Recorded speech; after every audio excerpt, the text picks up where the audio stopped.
Back by popular demand, today we're having a look at Monica's reading journal for 2023. A couple of months ago on the channel, we had her 2022 flip through, and everybody was very eager to see her most recent one, so Monica has been very kind to let us have a look at that together today. If you're looking for great reading journal inspiration, then this video is for you, so grab a pen and a paper because you're gonna want to write down some notes. While Monica isn't on YouTube herself, she is on Instagram at Bibliophilebynight, so if you enjoy reading journal content and you're over on Instagram, make sure to give her a follow. But as you can see, the reading journal that she chose for 2023 was this gorgeous green one from Archer and Olive. It's another square notebook. I know that square notebooks are pretty popular in the reading journal community, whereas some of us are out here with our A5, but it's fine. We're not talking about my reading journal today, we're having a look at hers. Now, reading and reading journaling are Monica's hobbies. They're something that she really enjoys to do, they're something that she makes time for. So the depth of her reading journal is certainly deeper than mine. She likes to do a little review for pretty much every book that she reads. She likes to partake in a heap of different reading challenges and book club type things, and sets up some really cool layouts for them. So flipping on in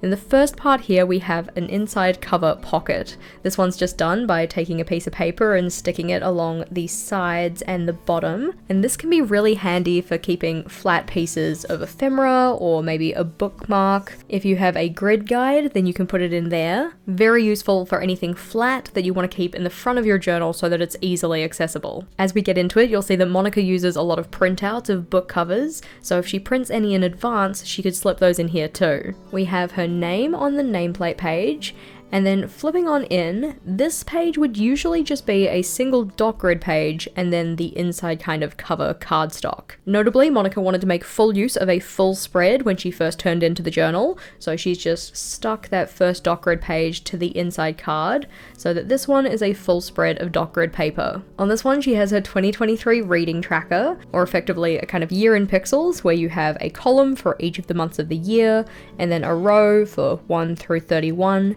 Any of the ones that are blacked off are the ones that aren't actually a day that exists.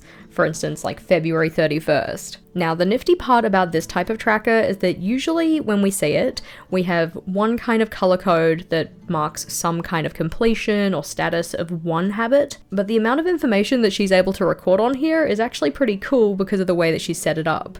So each of these boxes is split in half diagonally. You can see the little diagonal dividing line. And then she can use each of the halves to record both her reading in terms of like pages, so either physical books or ebooks, and then also her reading in terms of hours read. To differentiate between those two, she's done a full colored in box for the pages, or a dot for the hours, and on any of the days where she's done both, she can use both of the halves as separate things. So for instance, this one here, we've got half of it colored in blue, so full color meaning 21 to 25 pages, but then it's also got a purple dot on the other half, which means 8 hours were listened to. Along with that, she's also indicated any time that she's finished a book, so those ones are just done with a small black dot. It's just kind of cool to see the amount of information that you can capture in a fairly typical tracker. On this one, she's also included the Corpile rating system, so what each of the C, A, W, P, I, L, E letters stand for. The Corpile system itself was developed by G over at Book Roast, and Monica's also got the conversion of how you take the Corpile rating and turn it into a star rating. Over on the right hand side though, we have her 2023 book battle, so taking the top read from each of the months, then putting them head to head, and slowly but surely finding the top book of the year. So for instance, January versus February, February won, so it moved on to the next round. March versus April, April was the winner, so that one moved on. Then February and April can go head to head. So on and so forth. I really like the way she's done it with the little book covers. I think it's very cute.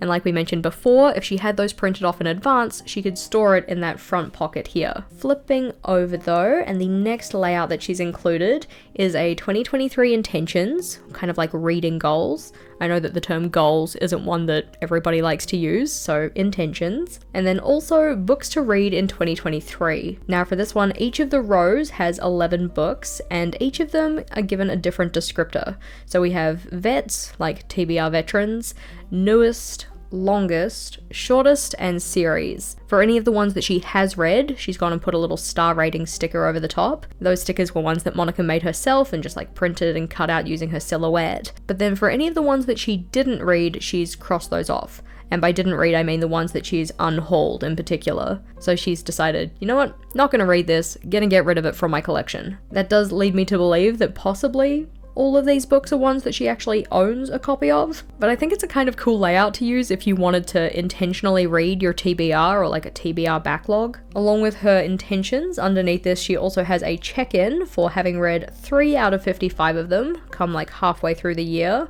and then by the end of the year, 20 of them had been dealt with, so either read or DNF'd and unhauled. After this one, the next layout she has is her series to complete, so for each of them, just writing in the header for the series, or like the title of the series, who it was by, and then a little circle for each of the books or reads in that series. Again, she's included a key, which I find very helpful, because obviously this is not my journal, so I don't necessarily know what everything means, but blue meant that that book was read, but not read in 2023, because that kind of green or yellowish color, that means read in 2023. Anything that's in black is a DNF or unhaul, so I assume for those ones she's decided not to continue with the series, though she's also put a little marker at the front of each of the series, so I'm going to say that any of the ones in black are probably ones she decided to abandon. If it's in yellow, it's a series that she's finished this year. Again, just a nice way to capture a fairly decent amount of information. On the side here, we have a deadline tracker. Now, I'm not too sure what this means, but if I had to hazard a guess, I'm going to assume that these are ones that are in her collection that she said, if you do not read this by a certain date, then you're going to have to let go of it. I cannot confirm whether that's the case. I will just say that a lot of these have black dots, which usually means DNF or unhaul, but that's potentially a cool way to tackle any of those reads that you've had on your shelf for a while, and they keep sitting there, and you're looking at them, and they're looking at you, and you're kind of feeling guilty. We don't want guilt in our lives, you know, maybe we just let go of those reads if they meet a certain date or deadline. Flipping over though, this one is the 2023 new releases, so each of the months of the year and the books that are coming out in those. In the middle here, she also has a little tip-in for her wish list, and she's decorated this with some stickers, which are very cute. It's also good to note that when it comes to the decoration in Monica's journal, and also the kind of headers, she doesn't typically do a lot of doodles or lettering, and this is one of the ways that she speeds up her process. Some people will look at the work that she does in here and go, wow, that's too much, I do not have the time.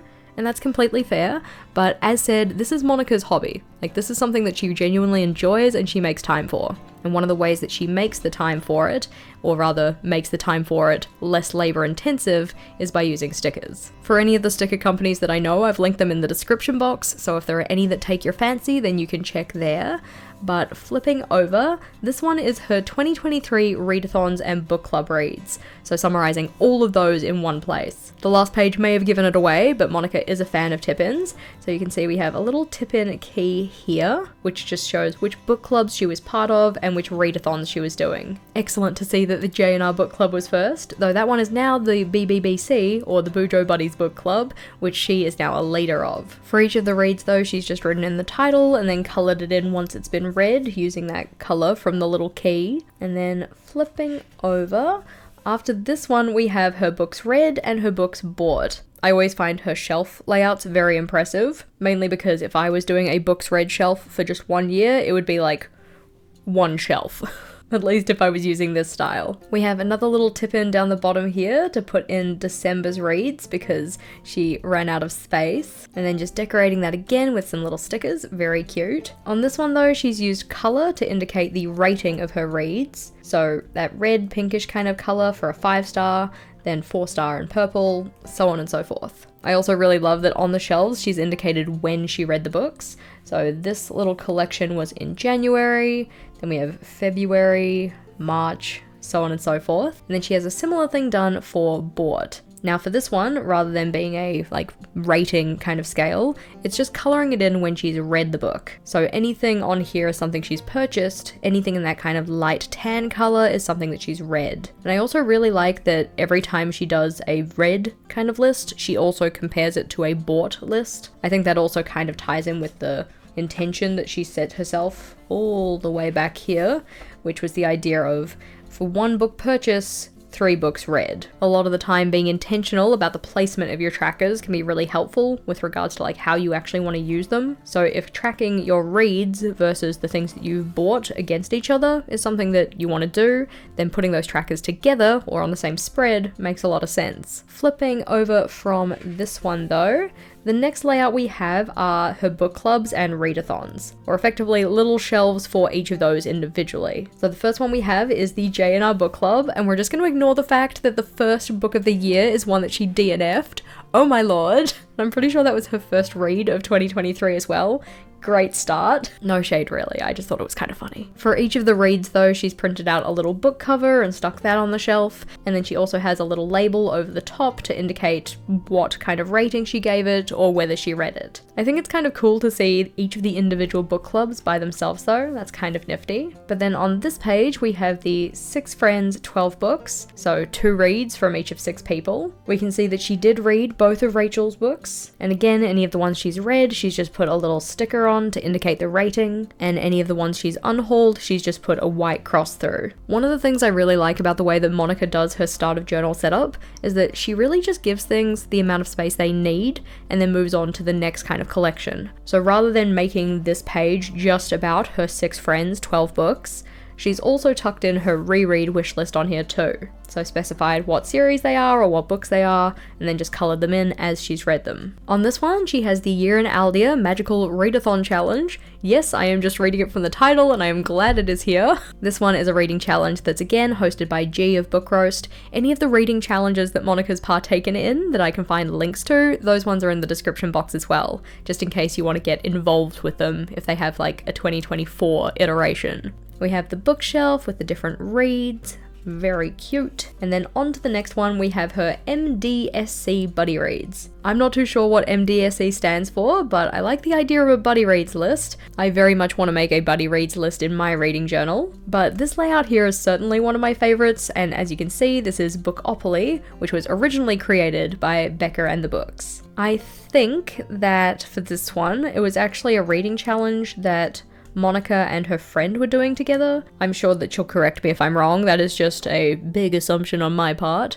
Mainly because I think Bookopoly in particular is not a year-long challenge. Again, feel free to yell at me in the comments because I don't know what I'm talking about. Essentially though, this one works like regular Monopoly, so working your way around the board, having individual prompts for picking different books. One of the things that I very much like is we've got chance cards, but instead of the community chest, we have the community shelf, and both of those are related to the little flip out that we have here. Now, I got called out last time because I totally forgot that D20 dice were a thing and actually exist. So yes, you could use something like a D20 dice to get all of these different numbers, or I guess technically a D16. I assume that they have those, they're just maybe not as common. Or of course, you could just use a random number generator, that works too. But flipping over, then we are into her monthly layouts. Of course, starting with January. Now, similar to her 2022 journal, the months themselves are fairly similar. They have the same kind of layouts, but the decoration on these ones do change. It's good to note that there are also sometimes some additional elements depending on what reading challenges Monica was doing, but all of those decorative elements have again been done with stickers. Either ones that Monica has made herself for like headers, or ones that maybe she's purchased in various places. Again, we have those linked in the description box. For each of the months though, we start off with a picture and a list of her TBR. This list can then be highlighted when things get read or crossed off if they get DNF'd. And then we also have a calendar here which she can use to track when she was reading what. So for instance, the first book of the year, 01, Heartless, that one started on the 1st, and she read that through to the 7th until which she DNF'd it, thus the little cross. For book 2 though, she started this on the 3rd, read this through to the 7th and finished it off, thus it has an arrowhead rather than a cross. It then also gets highlighted on her list for things to be read. Along with her TBR, to be read list, she also has her other reads list, and we do have some double ups here, like the ones for book clubs and stuff like that, but on this one she lists out what book club reads she has, so the J&R book club, to whatever end book club, so on and so forth. And she also specified what Bookopoly prompts that she rolled and which reads were for those things. In the top corner here we also have the final book support group readathon, number 5, but flipping over, then we're into her reading reviews. Now each of the reading reviews that Monica does takes pretty much the same format, so we have the number of the book, She also specifies number 1, heartless, tried to read it again, couldn't do it. But after the number, she then has the dates that she read, so from this date to that date. The core pile rating, so rating each of those letters or each of those kind of parts of the book or read out of 10, then taking those and finding an average, converting that to the star rating by using that system that we had in the front here. G of Book Roast does actually have a video about how the core pile system works. I use a slightly different system myself. It is based on core pile, but a little bit different. But along with that side panel of information, other things that Monica includes are the title, if it's part of a series, who the author was, the format that she read it in, how many pages or hours the book had, and then a little space for her review. One of the things that I super love about Monica's reviews are just like the consistency of it. I think that using that same format makes it very easy for her to set it up. She doesn't have to think about how she wants to review it each time, and it also just makes it look so super satisfying. Each of her little star ratings, they're just colored in using the same color pen, and those ones are stickers, again linked in the description box. To make it so that the bulking up of her journal is kind of uniform, because I mean, if you're using primarily stickers and then also sticking in book covers into your journal, you're gonna add some bulk to it. She's just offset those so that then when we close the page, you can see that this one is gonna fall in this gap and this one is gonna fall in this gap. So it's kind of uniform in terms of how it bulks up in different places. I'm trying not to read any of her reviews because I don't like to be spoiled. So I'm just gonna flip through and appreciate the aesthetic of it all. Once she's done all of her book reviews for the month though, the way that she ends off the month is with a statistics page. I love statistics, especially reading statistics. I just think they're very cool. I personally don't read enough in a month to really warrant doing a page like this, but Monica definitely does. So on this one, she has another little picture of the things that she actually read compared to the picture we had at the start of the month, which was things to be read, so slightly different. She specifies what her favorite and least favorite read of the month was. We have the actual list of the things that she read to accompany the picture, and then she has the statistics about the reads. So kind of format or like type of read, like ebook, audiobook, that kind of thing.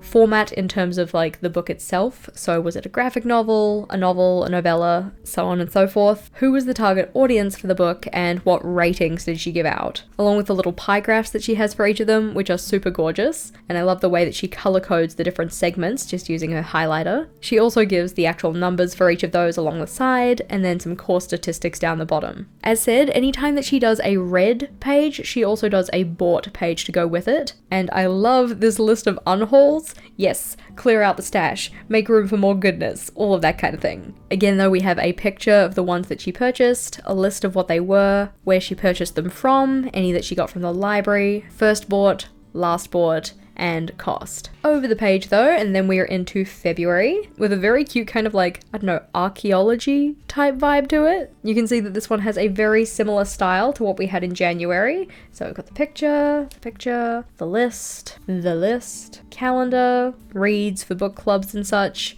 readathons, and a little bit of extra space, just in case she needed to write any more down. In terms of her structure for each month, it's very much this kind of introductory page where she has all of her kind of, bits and pieces information to set herself up for the month, and then we are straight on in to the reading reviews. Now you can see that the layout of this one is slightly different to what we had before, but it still holds the same kind of thing of when we flip this page over, these two are going to sit in the gaps on this one. So still not going to add to that bulk. By this point we're up to book 18, 19, 20 and 21.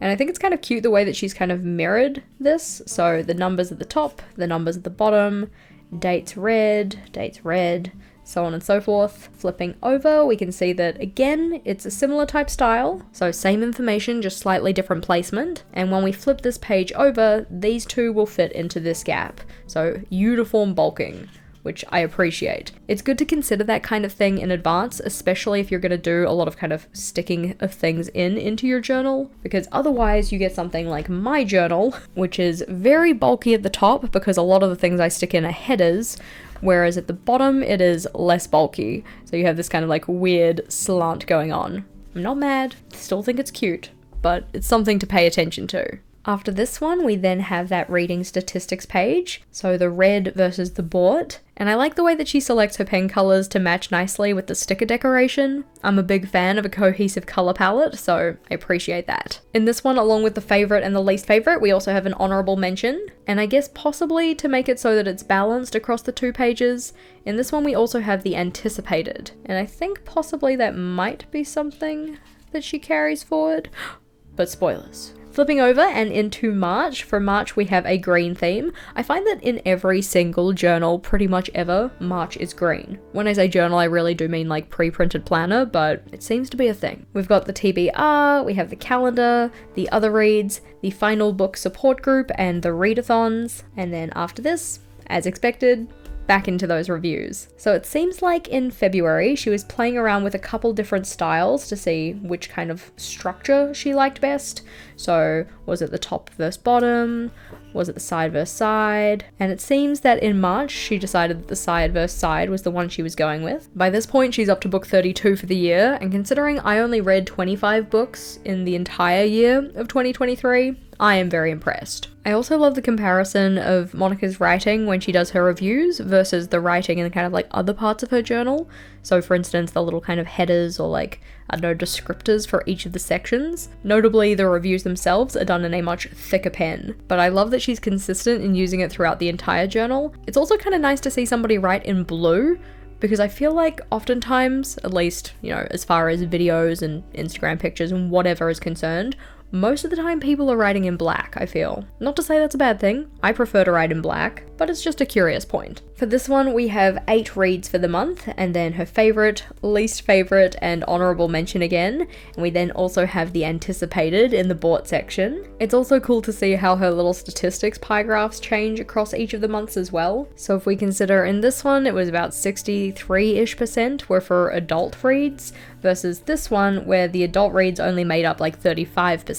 So it's kind of nice to see how reading preferences change across the year and stuff, especially if you track this many statistics. I don't read enough to justify tracking them all myself, but I think that they are super cute, very cool. We have the bought section, so purchases, things from the library, stuff that was unhauled, where things were purchased from, and then after this one we are into April with the cutest dang stickers. I'm pretty sure they're from Papershire, I could be wrong, but I'm pretty sure they're from Papershire and they're very cute. On this one though, we have the return of the tip-in. In fact, we have 2 tip-ins here, and that's because in this month Monica was doing the magical readathon, but also the realmathon. So you can see on this first tip-in, we've got her kind of character card for the magical readathon, and then if we flip over, she's got like the syllabus, and then the description of her like role or job, or I don't know what it's called. I think it's called your calling, but anyway. And then underneath this, she has the realmathon challenge. And then on the other side of this card, we've got the attack and defense kind of points system for that. I will say I love the way that Monica uses tip-ins in her journal. I think that they look very cool.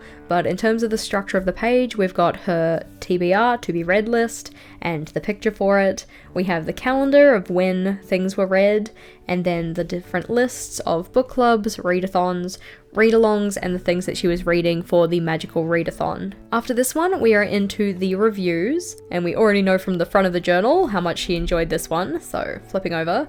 I try not to focus on what she's actually written in the reviews because I don't like spoilers, but if you like spoilers, or if you just want to see how Monica kind of rated a book that you maybe have already read, feel free to pause, have a snoop. I'm just trying to divert my eyes so I don't spoil myself. Now, getting to her statistics page, I'm only just realizing that I think this is the first month that she's used a lettering style that isn't the same as the previous ones. For all of the previous ones, we've had the American typewriter style for all of the headers, which again, all of these are done as stickers.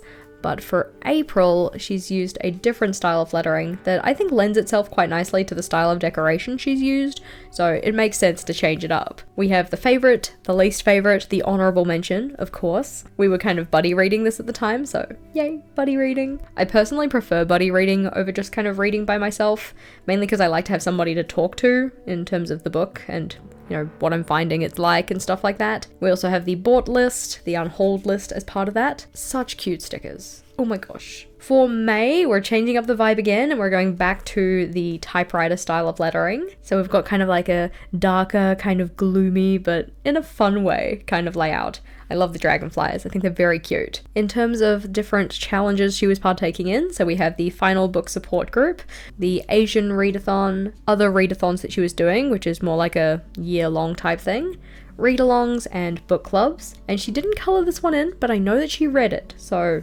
it just goes to show that you can still have a fully beautiful reading journal and not fill everything in. Things can still look amazing even if they aren't 100% complete, which is something I kind of need to keep telling myself because I have this like weird push or drive to complete like any tracker that I've ever set up, even if I don't necessarily know if the information I'm putting in there is 100% correct. I know this is a tangent, you can add to my distraction counter, but lots of reviews, and then we're into her statistics page. I love the little fairies, they're so cute. We have another ACOTAR book being an honorable mention, so read statistics, bought statistics, and then I think that possibly for the anticipated, it's not anticipating purchasing, it's anticipating reading, because the last book she bought was Fourth Wing, and that's the one she's anticipating. Flipping over though, and we are into June, so keeping with a kind of like darker color palette, which is pretty cute.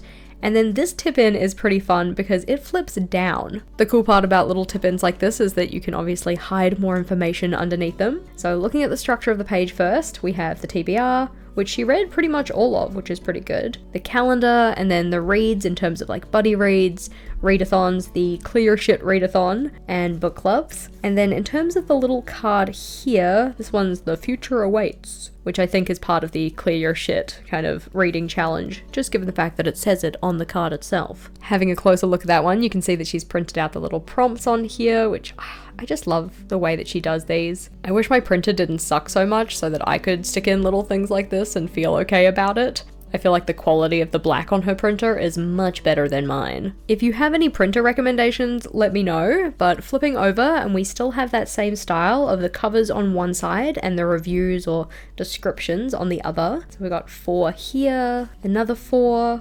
Such a good book. Also a very good book, but such a good book. Flipping over, we then have her statistics. This month getting 2 honorable mentions and 2 anticipated reads. I also like the way that she features pictures from her Instagram on here as well. I think it's a nice touch. I think it's just kind of a nice way to tie the whole hobby together. So the reading, and then the journaling about the reading, and then the posting of the reading journal. I think it's just a way to kind of like indulge in and build a little bit of hype around your reading for yourself. Way to bring some joy into it. But after this, because we're at the middle of the year, we then have her mid-year check-in. So we have a bunch of little graphs and of course another tip-in, which is so cute. Having a look at the structure of this one though, so we have the core reading stats on the side here. So books read, average rating, pages read, hours listened to, number of rereads, number of series that she started this year, number of series that she's finished this year, the number of series that she's caught up with, how many DNFs, that one DNF being for Heartless, the number of diverse reads, the number of reads for book clubs, the number of reads for buddy reads, and the number of readathons or read-alongs. That's some very impressive stats for even just like a half-year check-in. But then after this, we also have some other things. So publication years, broken down by year, the number of books she read per month, and a little graph to go with that. Same idea with pages, hours listened to, and library books, and then the number of books she owns versus the number of books that she has read versus unread of the ones that she owns, and a percentage of that. We also have some genre statistics, and then we're on to the tip-in, which is so cute. So this one has the little book covers. We've got the longest and shortest reads, first and last read, favorite versus least favorite, and a couple of honorable mentions. Onto the other side of the tip-in, we have the purchasing statistics. So much like we have in other sections of her reading journal, it's all about read versus bought. First and last bought, most versus least expensive, thing that she's most anticipated about versus one that was meh. At the bottom though, she has the ones she's also excited about. In terms of the statistics on this page, this first column is actually still just about books read, but we've got the source, the format, audience and ratings, and then the column next to this is about the purchases. So number of books bought per month, where they were purchased from, what kind of series do we have, like, you know, are they part of a series, part of a duology, etc. And then we have the read from statistic, which I think more so relates to the reading stuff rather than the purchasing stuff. A really good use of the full page though. Couple of little stats tucked into the corner here about her purchases. And it's also good to note that it's not like she gets to the halfway point of the year and then makes all of these graphs herself. She does have a spreadsheet that she updates on a regular basis that kind of spits out all of these little graphs for her. If you wanted a copy of that one, I don't know the name of it, but it is linked in the description box. Like everything else, we love the description box. So that's where we put all of the Jess didn't know what she was talking about when she filmed this, so here's the information you came for. Flipping over though and onto our July reads. She 100% her TBR in this month, so round of applause, excellent work. I personally don't set myself TBRs for each month outside of like read the book club book because I feel like it would just open up a world of personal disappointment. So good on you, Monica, that's excellent. I also just love the purple pumpkins on this. I think that they are super cute and the kind of like dark purple leaves. Purple is like my favorite color though, so that's not unexpected. A lot of good reads on this page, so 2 5-star, 2 4-star. Again, flipping over super quick so that I don't spoil things for myself. Another 4 ratings on this one, and then another 3 for this one. So you can kind of see that Monica probably sets up the majority of the kind of like structure of the page ahead of time,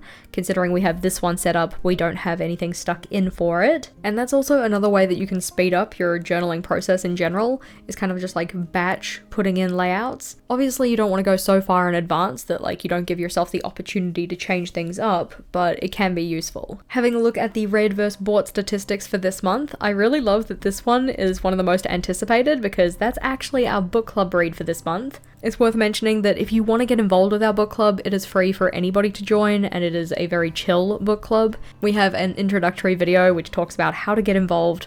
Again, description box, you know where things are. Just super love the purple. And flipping over, oh look, more purple, or kind of like pinkish purple. But purple and green is a great combo. Now, I know that these are foxgloves. Like, I know this, I can tell, because they're foxgloves here.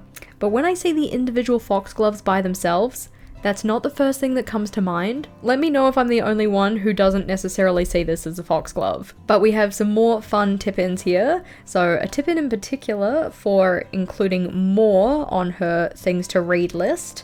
And then on the other side, we just have some foxglove decoration. And that's probably because at this time she was partaking in the Amazing Readathon, which has lots of books to read, and then Face Off Weekend, which I assume was also possibly for the Amazing Readathon. I don't know how the Amazing Readathon works. But along with the Amazing Readathon and Face Off Weekend, we also have the final book support group, buddy reads that she was doing, readathons, and book clubs. And I also like that she has a little sticker for the Amazing Readathon kind of like logo as well. That's pretty cute. That's kind of the nice part, I guess, about making your own stickers or like, you know, digital stickers that you can print off, is that you can put in little logos like that. Very nice. Now, here's another reason that she was probably reading a lot. We have the Aurelium Readathon, which she stuck in the syllabus for, so this tells you like what it is in particular that you need to read for it. And then your calling information, which tells you which of the classes you need to take to which level to tell you what you need to read. I am explaining it poorly. G does a much better job, which you'd hope so, because it's her reading challenge.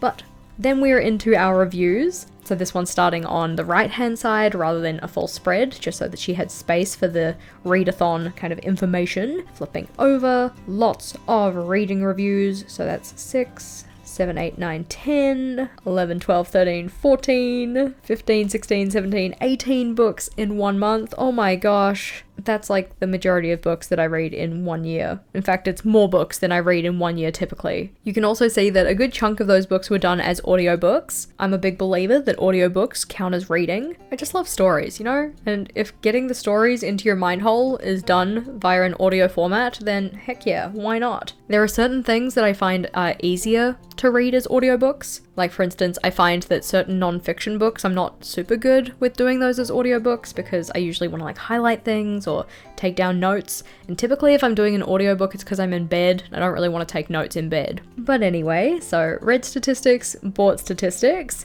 and then after this we're into September. Little foxy theme, so cute. MDSC. I ended up messaging Monica to check. Okay, this is a friend group that she has that do reading together. Makes more sense. Because I was just like, is this like a misspelling of MSDS? I was like, material safety data sheet. I mean, okay, that's not even remotely correct.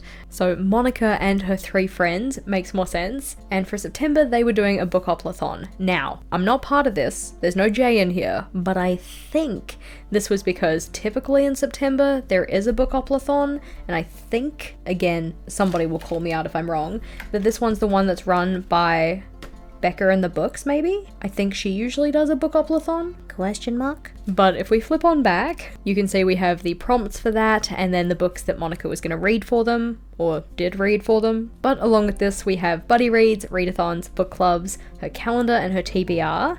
And then after this one, we also have the out of season September readathon. Possibly that was related to Ping Pongathon. There are a lot of reading challenges in this book and most of them I haven't heard of. But like I said, we are linking all of those that we can in the description box. Into the ratings though, so we have Midnight Library, Silver in the Bone, 4 more reads here, and 3 more reads here. And then after this we have September in review. It's also good to note that for some of the readathons and read-alongs and such that Monica does, she uses books for multiple challenges. So for instance, Foxglove is here, Foxglove is for the year in Aeldia, Foxglove is for the most recent purchase. And it's also again there for an ebook or an audiobook. Similar idea for the Drowned Woods, that's showing up twice as well. And I mean, like, for some people, if they're gonna do reading challenges, they only want 1 book per prompt, and that's totally a fine way to do it as well. I guess it really just depends on how you want to tackle things, but I can totally see the merit in using the same book for multiple prompts. After the statistics though, we are into October, and this is another one that has a bunch of different reading challenges, but oh my gosh, look at the bats, they are so cute. But we have Blackoween, which are Black authors who write in the spooky genres, so I guess like horror, thriller, that kind of thing. Book clubs, readathons, buddy reads, and then we have Becca's Spookopoly-thon, which I think, yeah, typically I think she does a Bookopoly type thing, and then she was doing Spookopoly-thon, but I don't really know because I'm never involved in it. But I do like the board and I think it's very cool. Now in terms of the structure of this layout, you could always do these little guys as Dutch doors, but that's cutting down an awful lot of the page for some kind of like smallish Dutch doors.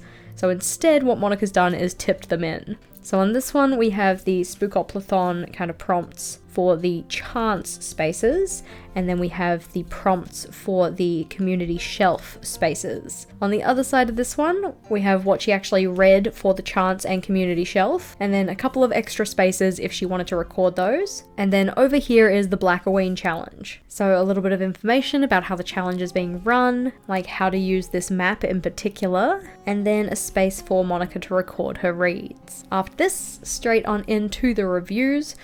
Smart notes. That book put me in such a reading slump. Let's just flip on past that one. As I said before though, I love the consistency in the reading reviews. I also love the fun colours for this month too. These stickers in particular I believe are from Kayla of Planning with Kay, or at least the designs are. Monica's printed them out and stuck them in herself, I think. Absolutely not surprising that How to Take Smart Notes was her least favourite from the month. It's one of those books where I feel like it would have been much better as a more engaging TED Talk than as a book, but that is fine. We're not here to talk about how I found the book. Flipping over though, and we are into November. Still keeping on with spooky vibes because heck yeah, Halloween never dies. Similar structure though, we've got the TBR, the calendar, the book clubs, readathons, buddy reads, and then we have the Get a Clue readathon.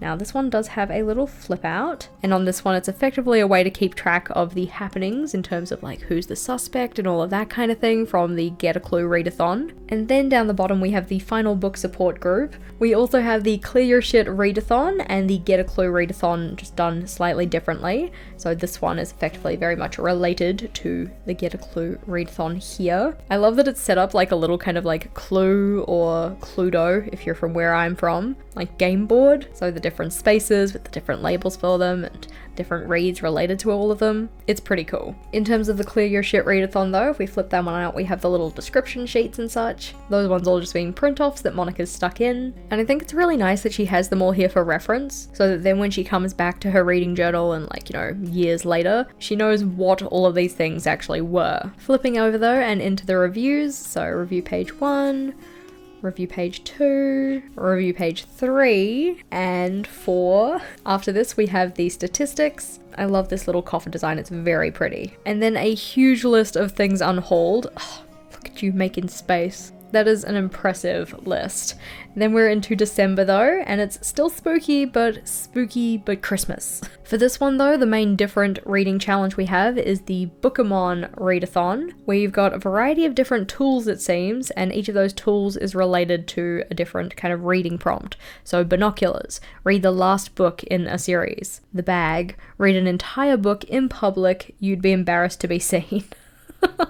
That's kind of funny, I like that. And then as she's read them, she's stuck little stickers over the top of the different tools that she's got down the bottom. That's quite a fun way to track it, like using the transparent stickers as well. On this side we have some more reading challenges, so more of the Clear Shit with the little flip out again, the Reindeer Readathon, which also has a little flip out with the names of the different reindeer and then a point system for it as well. Then on the underside of the flip out there's also some ways to earn bonus points, so different prompts that you can use to read more to increase your points. And then at the top we also have another reading challenge. Lots of fun reading challenges. If you partook in any of the reading challenges in this one, let us know in the description, or if there are any other ones that you particularly enjoyed, I'd be curious to hear about those too. But we've got our reading reviews, and it's just so dang satisfying having all of these in the book. But then after this we have the month in review, so monthly statistics for the read and the bought, including favorites, first bought, all of that kind of thing. And then, because this was December, we're into the end of year statistics.